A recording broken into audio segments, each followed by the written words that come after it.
I'm in a different building right now. Now we're having a look at the Slonaker, the Amber Award.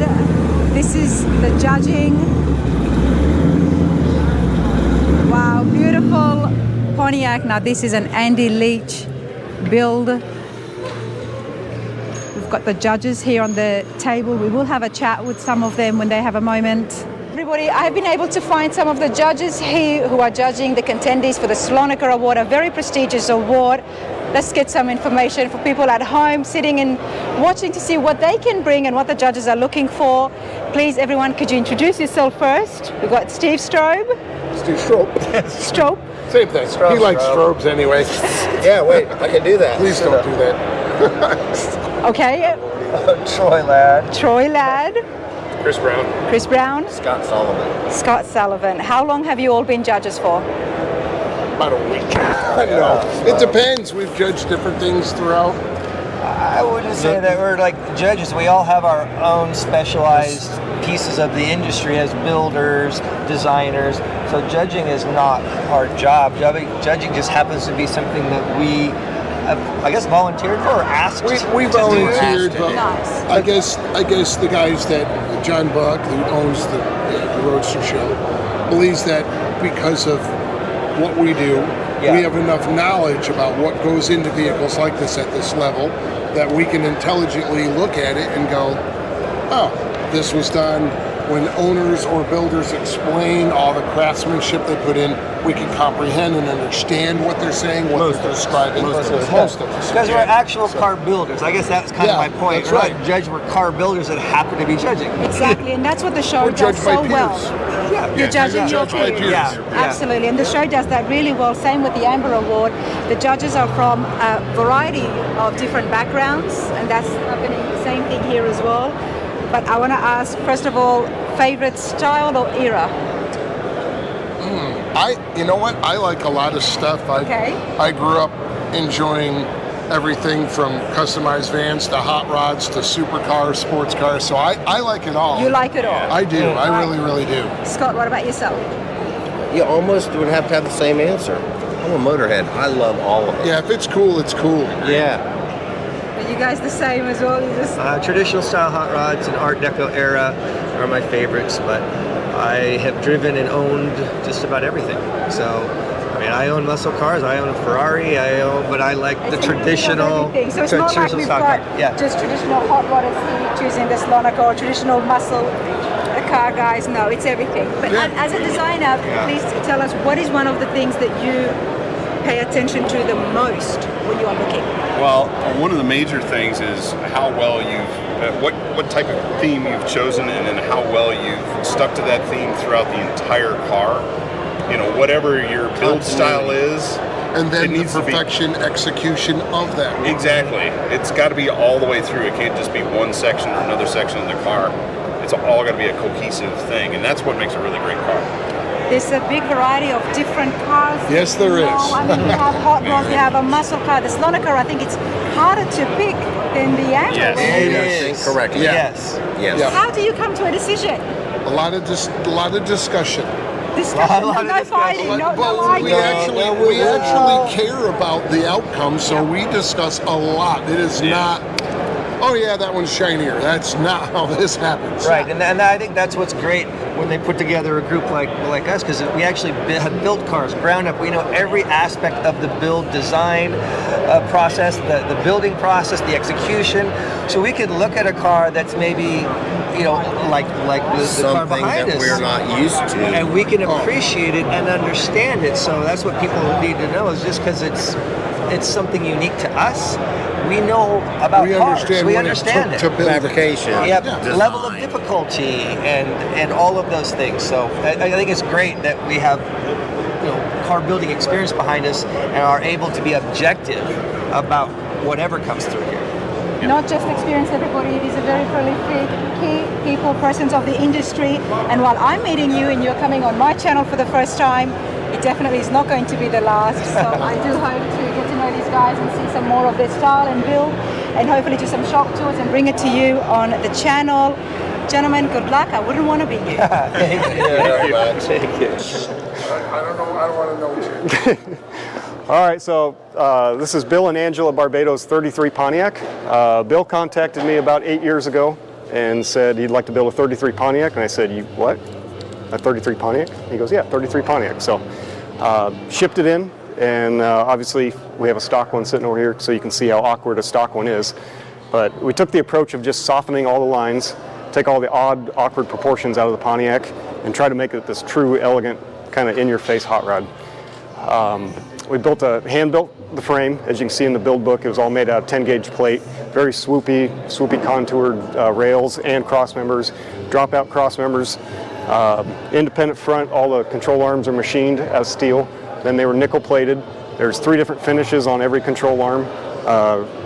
Rear end, same thing, independent rear. Tried to make it look like an old quick change. Machined all the arms out of steel as well.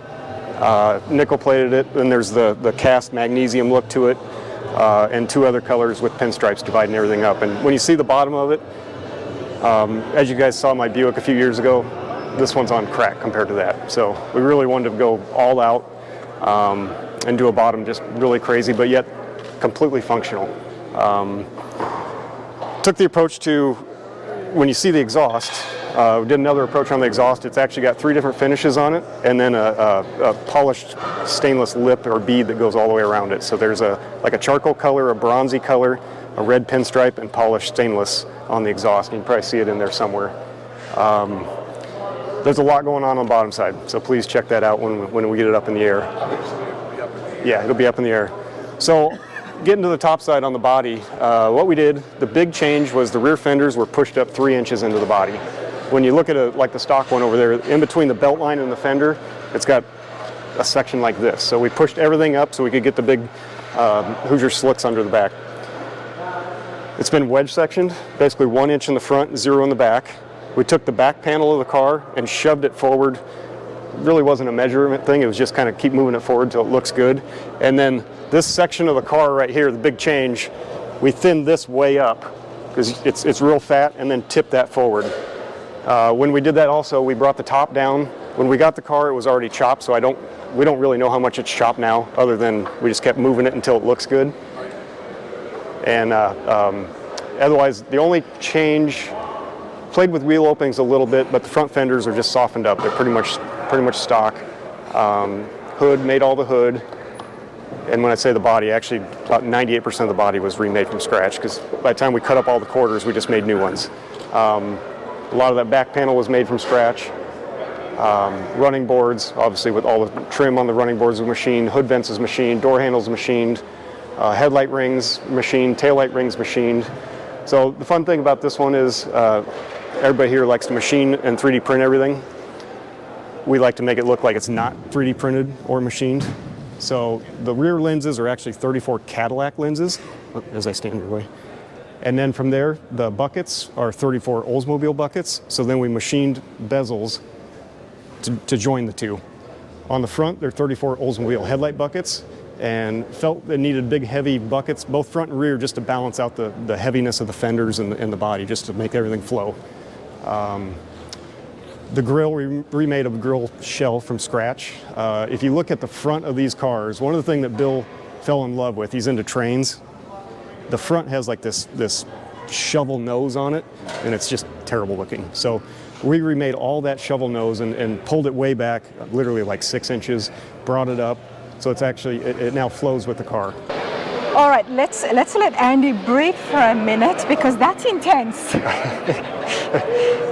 When I'm questioning you, my interviews are nowhere near as intense as that, is it? Yeah, no, it's, you know what's fun about that is those guys obviously all build cars, so they know what they're looking at, and we're all friends, so it's fun to give each other a little bit of crap. But yeah, they definitely pressure you and ask questions that most people don't, so that's the fun part. But Andy Leach, everybody, Cal Automotive Creations. We've seen some amazing builds, and the most recent one I can think about is definitely the Thunderbird that we saw at the Triple Crown. Here you are with another brilliant build. We're going to have a look at it. My version, the judges, as you all saw, we're going to have a chat with the judges as well. But Andy, what was it like up there, and have you done this before? Yeah, I've done this quite a few times. We won the Slonaker about 2 years ago with the 60 Buick, so You just get up there, present the car to them, show them what you did, and then bring them in and show them the details and kind of let the car pull them in. Because our style of build, we like to do kind of in-your-face stuff, but it's real subtle. I don't like to do stuff that pops out at you. I want the whole car to pop out at you. So, and that way it stands the test of time. These guys, Bill and Angela own the car, and they have a lot of money in the car, so we want something that's got a 20-year window versus something that's hot for 6 months. So exactly. It's just our styling, and thankful for Bill and Angela to let us do what we do, and here we are in Pomona. Here you are in Pomona, so I'm super excited. I do want to go and have a look at the Pontiac now, if we can. Yeah, absolutely. Without the crowds. Before we move any further, is that the award? There's one Let's of them. walk right over there and let's have a look at this, okay? This is before the show begins. We're doing judging, everybody. Check out the Slonaker trophy. Wow. Now, I don't think anyone's going to take this home. Yeah, right. Need a trailer just for it. You really would, but this is brilliant. I'm guessing the name just goes on the... Yeah, they put our names right there. Bob just told me my name's supposed to be going on there, so for the Buick a couple of years ago. So this is brand new. The same trophy that's been here for a little bit, but they just add each name. Okay, a year that later. part is new. Yeah. Now I did see Steve and Sherry here from Advanced Plating, so Yep. I'm guessing they might The world's have finest chrome. Yep. It's so funny because I was just standing there talking to Sherry and she never mentioned it. But as soon as I see it, I can tell. Right. All right, let's go over and have a look at the Pontiac. Now, Yep. I can see it in detail as well. Sure. It takes 4 or 5 of us to remember everything we did to this car. So. Well, I'm glad that I've got the 4 and 5 of you. Everyone is here from Cal Automotive Creations, everyone, as we just saw the judging take place. Now it's my turn to have a look at this and get my questions answered. So I'm seeing it for the first time right here as well.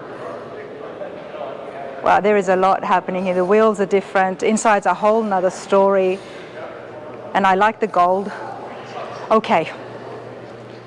All right. Of course, Andy's here. We've got Rick, Matt, and Eric. I must have been the last time that I met you. You guys, how you going? You must be exhausted, thrilled. What are you feeling right now that this is finished? We're really happy it's finished. We left Monday morning at 4:30 in the morning from Omaha, 1,600 miles. Rick Wow. drove all the way till about 1 o'clock last night. Yep. And Wow. finally said, dude, we got to get some sleep. So slept for a couple hours and here we are. So I have been following you guys on social media, so I know that you've been working on this nonstop, and there is so much more than what we see right now. right. Who's going to start telling me? I mean, for starters, the color. Can we just start off here? This is not really gold. I'm not going to call it gold. It's a little bit more darker. There's a lot more black to it. We call it a lot of things. Okay. Talk to me about the paint. Bill and Angela decided they wanted a gold color on the car, and about a year ago. And then we started down the path of doing spray outs and making colors. We got something close. Actually, Matt got something really close. And then Randy from Paint House in Texas came up and actually fine-tuned the color, and he did the spraying of the color. So we like to laugh. Randy always called the color brass hole. So Brass hole. Okay, thanks, Randy. It's almost got elements of copper in it as well. There's some green, there's a little bit of red if you look at it, and it flops dark. It's a really neat color. Then you get some light on it, like the sunlight, and it just goes crazy because the color is almost all pearls. It's almost all pearl. I mean, it's a gold toner, black toner, and a lot of pearl. A lot of pearl. What model is it? What year is this? So it's a 33 Pontiac. Bill asked us to build this. Honestly, we started on it about 8 years ago, and we have the stock Pontiac sitting over there that you'll have to capture some images of, so then you can really see. That was my question because I haven't seen a stock. You can see how awkward they are. For starters, They're the not car, very pretty. No, that's what I know. said. I remember. I have seen them before. When Bill said 33 Pontiac, I'm like, really, Bill? 33 Pontiac? But Sedan, nonetheless, too. yeah. But what's cool about this is you cut them up enough and really study the proportions. You can get something that's really, really elegant, but yet in your face kind of hot rod. We wedge sectioned the car, so it was wedge sectioned 1 inch in the front, 0 in the back. And the other huge change is the rear fenders were pushed up almost 3 inches into the body. When you look at the stock one, This area right here is about like that much on a stock one. So the fenders were pushed way up. This entire back section right here was thinned out this way and then tipped forward. So we shortened these quarter windows when we did that. Everything was brought forward, so it's got more of a Vicky style appearance to it. It was chopped. We really don't know how much, because when we got the body was a mess and somebody had already chopped it, so we just cut it back open and really studied it and just got it to where it looked proportionally right with everything else. There's a lot of new additions that's been added here to the design. Those are actually stock, those little fingers. And something that's really cool with that car, and then we kind of carried that theme throughout the car. It's in the door handles and stuff like that, just the 3 little steps. I'll have to have a look at the stock again to see it, but I guess it's because of the swooping of the fenders in the back and in the front. It's making it more stand out more. Oh yeah, and that color. Really makes it pop. Just how light and dark it flops from the shade to the light. Because it definitely pops. That's one of the first things I noticed when you guys drove it down. You'll have to capture some videos of the bottom side once we get it up on the lift. It's absolutely insane, the bottom. All the control arms, everything was machined, and it looks cast and magnesium. And well, tell me this, Andy. Now, we know that the competition goes up every single year. The builders are making more things in-house, hand-built parts. What have you done here with the Pontiac? Basically everything on this car has been made from scratch, other than the tires and glass lenses for the headlights and taillights. Otherwise, what do you say, probably 95% of the sheet metal we remade from scratch. Yeah, made the frame from scratch. Made the frame from scratch. It's the suspension. everything, yeah. Can I say the nuts and bolts? Am I going too extreme? Well, I mean, we definitely had them in a lathe and spun every one of them up. So wow. Cal Automotive Creations is definitely on my list, everybody. I was supposed to come out last year. So it's a shop I definitely want to see and keep an eye on the channel, because I know that the facility is big and you guys have pulled out some crazy builds. Yeah, these are some of the guys right here that make it happen. So well, tell me a little bit more, Eric. What do you do at the shop?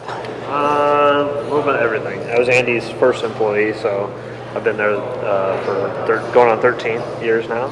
So a little bit of everything, fab work and assembly and mechanical stuff, little wiring, plumbing, pretty much everything to put the car together. So try to have some connection to it. So. Everyone needs an Eric around the shop, right? Someone you can go to whenever there's any kind of problem. Yeah, try to be that guy. Love it. Matt, what about yourself? I started sweeping floors at the shop when I was in high school, like 11 years ago, and then moved into the assembly side of stuff, mechanical wiring, that kind of stuff. And now I find myself more painting and doing the finish work on all the little detail stuff, engines, underside of the car. You've learned all that whilst working at the shop. Yeah. That's so cool. Why are you laughing, Andy? These guys are fun.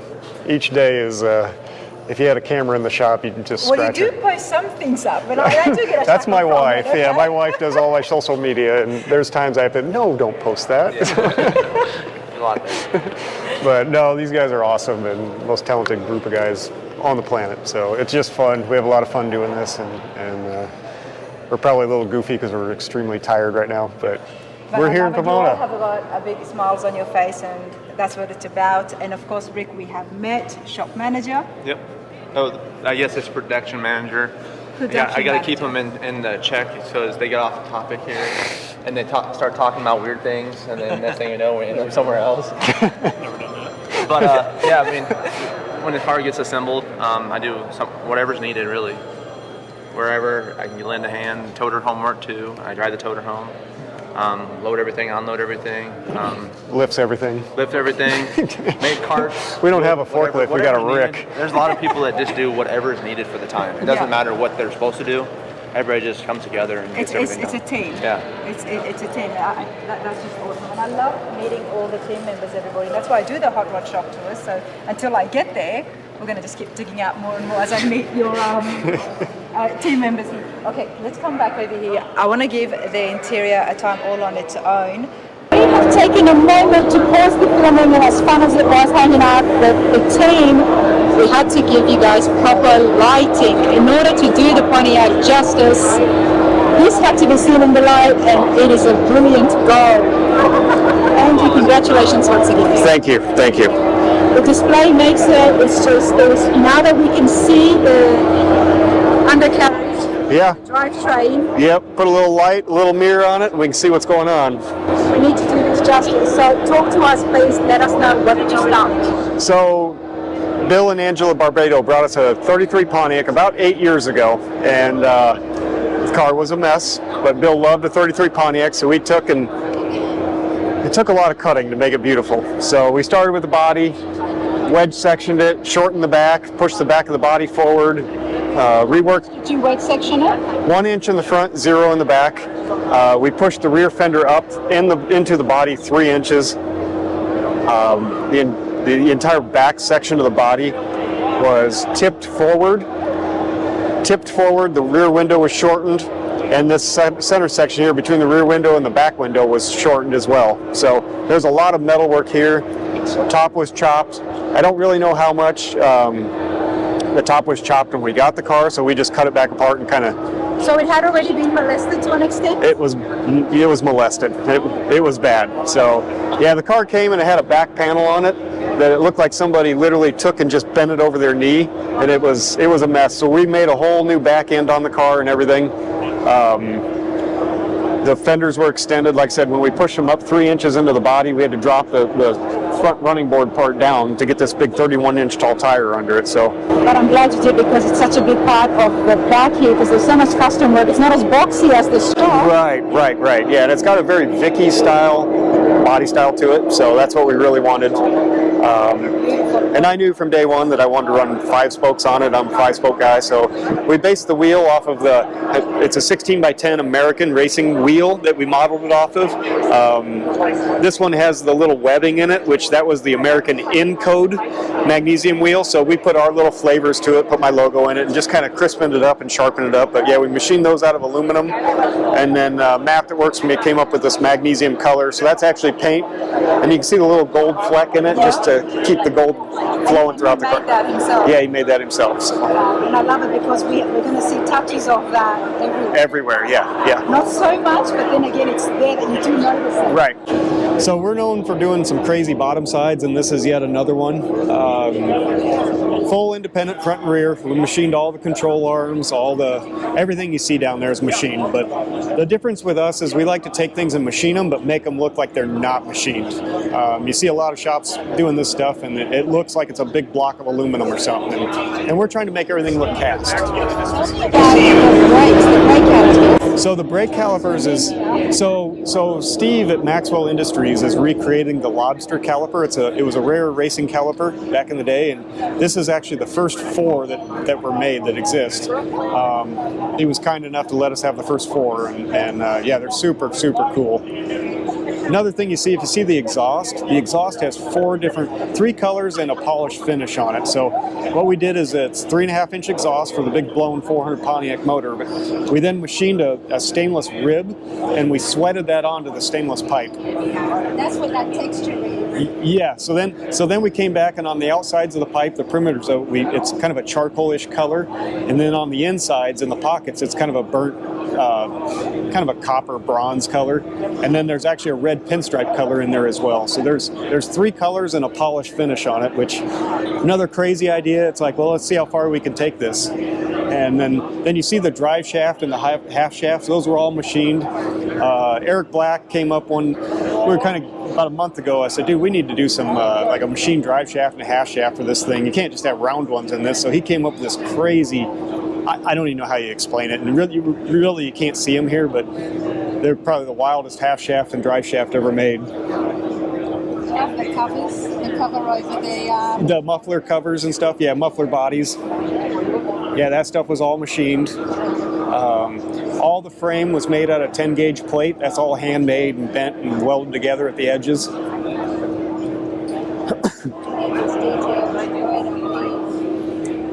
So when we start a project like this, we build the chassis and set the drivetrain around the ride height that we choose with tires and everything, and then literally build all that stuff, even the exhaust, before we build a floor.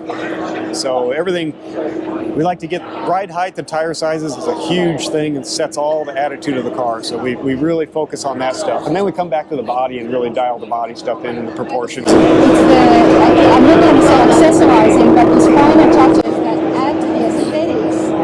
There is so much thought put into it. Check out the exhaust, everybody. That same gold flake that we saw. Yeah. On the wheels. Yeah, it's all in the control arms and everything. So. This is why it was important to get this lifted up with the mirrors and the lights, everyone. The taillights are super cool.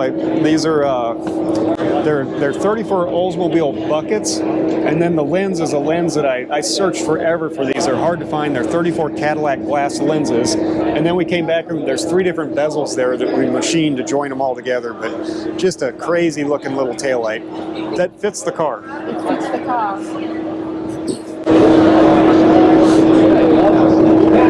Having a look at the body lines coming over the wheel. Yeah.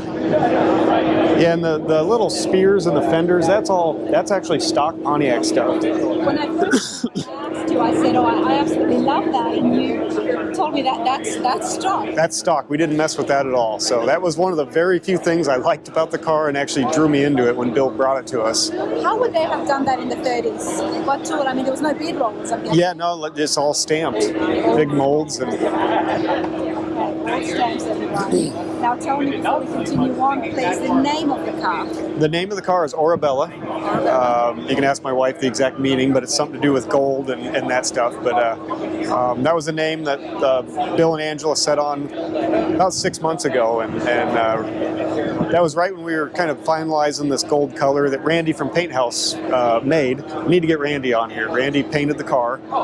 Randy's amazing job, and yeah. I'm hearing his name and seeing his awesome work. So he's phenomenal with color. So he painted our Buick a couple years ago, and he painted this one. He came to my shop to paint this. This is Sherwin-Williams. It's a custom color. We got a lot of names for it. Arabella. We also call it Brass Hole, just as a joke. So.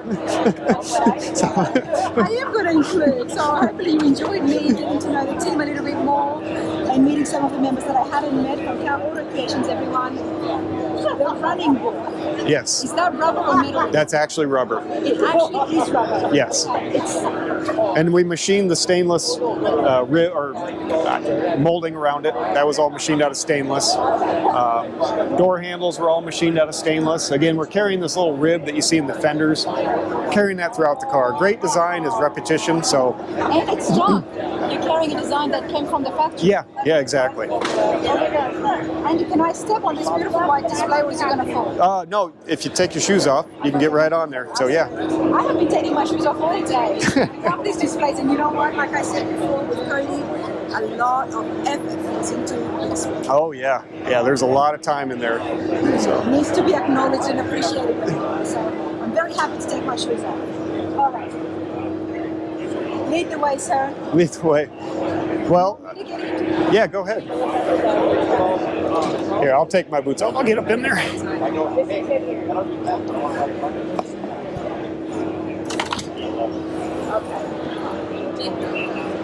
So on the inside, Cato did all the upholstery. We'll start with the headliner. It's hard to see right now, but the lighting, it's actually lit under that Kent crown molding. That was all machined. Check out the clip here from the lighting of the car. I absolutely love it because, like I said, it's got a nice fade to it. It's not too bright.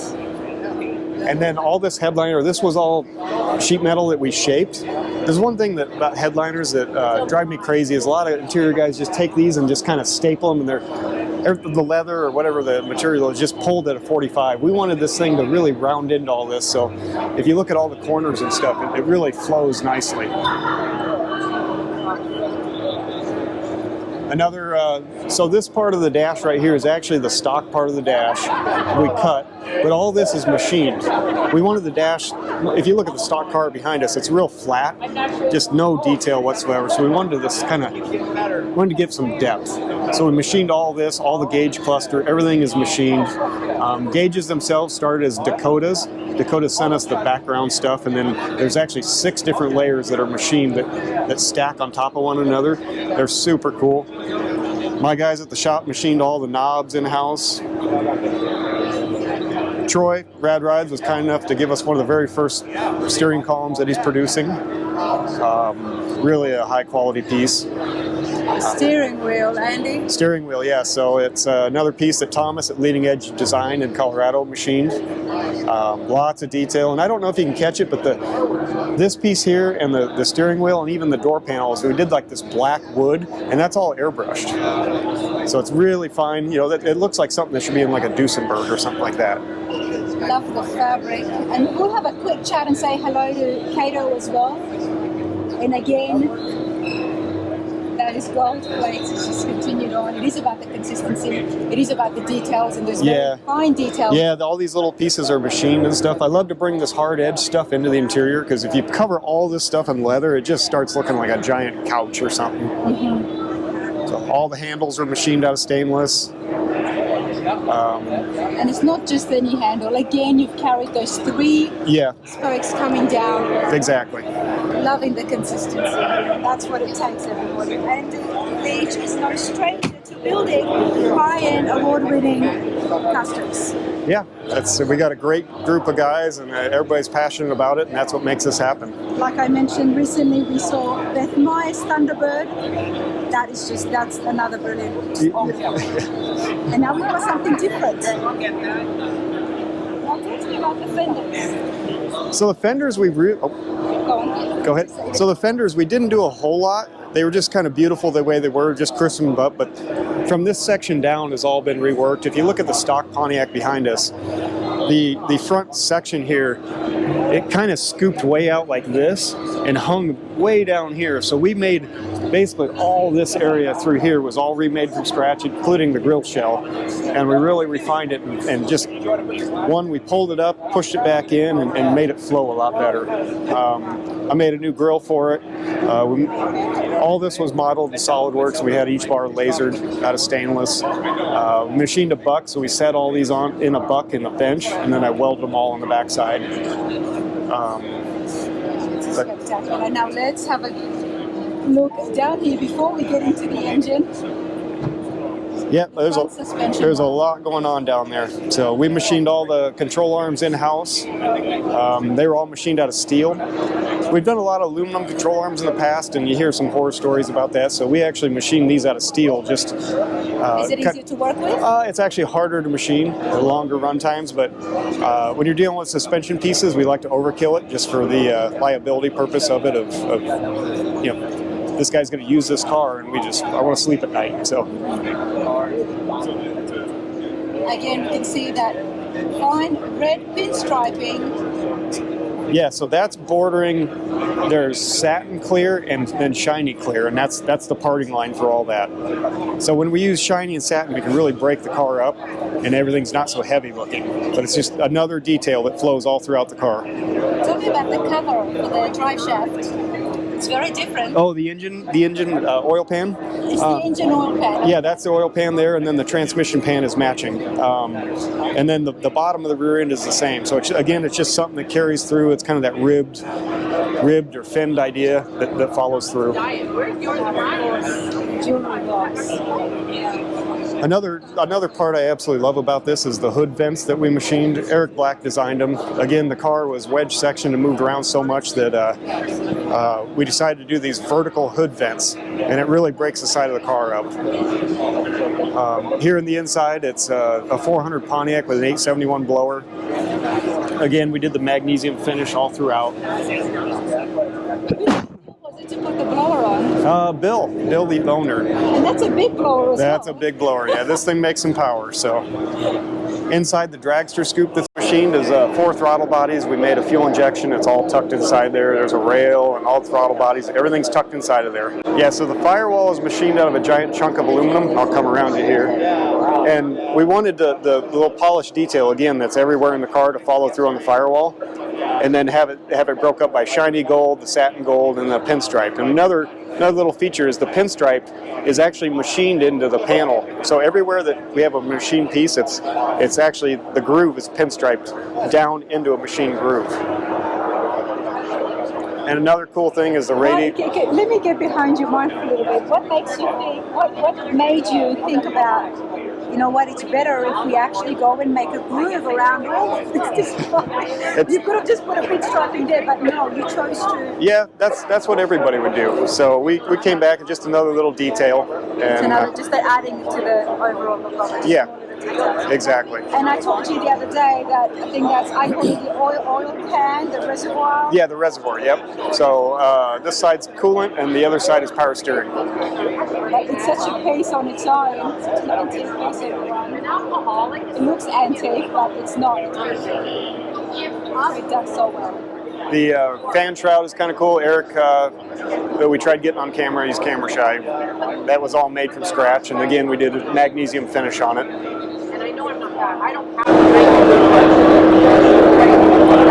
This is a crazy good on the team. Came on the 2025 Slonaker, everybody.